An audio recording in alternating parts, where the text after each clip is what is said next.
c'est Johanna Claire de Bâti-Sud Expertise. Aujourd'hui, nous allons parler d'humidité. Comment les reconnaître et quelles sont les conséquences? Si vous avez une tache noire dans un angle ou une auréole jaune au plafond, ce ne sont pas de simples traces. Ce sont les premiers signaux d'un excès d'humidité chez vous. Alors, qu'est-ce que c'est l'humidité? L'humidité, c'est de la vapeur d'eau qui se présente dans l'air et parfois, elle va plus loin. Elle pénètre vos matériaux.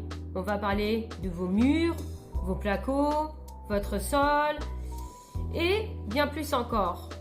L'humidité, comme je disais tout à l'heure, elle va vous laisser des marques visibles.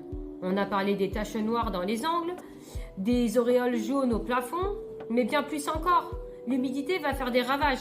Elle va cloquer votre peinture, les murs vont être froids.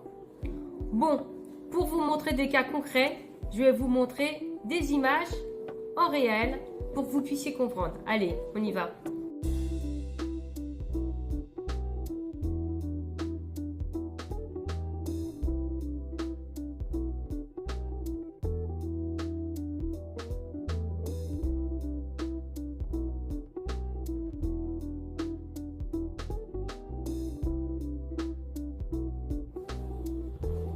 Alors, à partir de quel taux l'humidité est normale ou pas normale?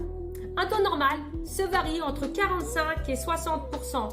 Au-dessus de 60%, c'est là où l'humidité va commencer à s'installer. À 70%, les premiers dégâts apparaissent. Et à 80%, la moisissure va se développer à vitesse grand V. Quelle situation faut-il faire appel à un expert? Eh bien, si vous avez un litige avec l'entreprise pour des travaux mal réalisés ou une contre-expertise face à un rapport qui ne vous paraît pas objectif ou des infiltrations persistantes dont on ne sait pas l'origine ou une assurance qui vous demande plus de preuves techniques pour pouvoir être indemnisé.